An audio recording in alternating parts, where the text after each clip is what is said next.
How to find tools on Udemy, easy and quick. Hello guys, in today's video I'm going to show you how to find it.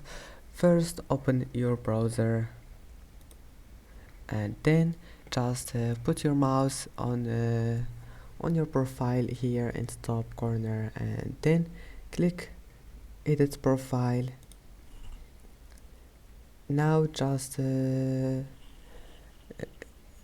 to this one here, tools. Here is it. Just put your mouse on it and you will find it. And as you see here, you will find the tools on Udemy.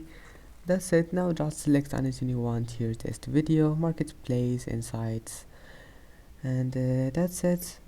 I hope that can help you, and that's it for today's video.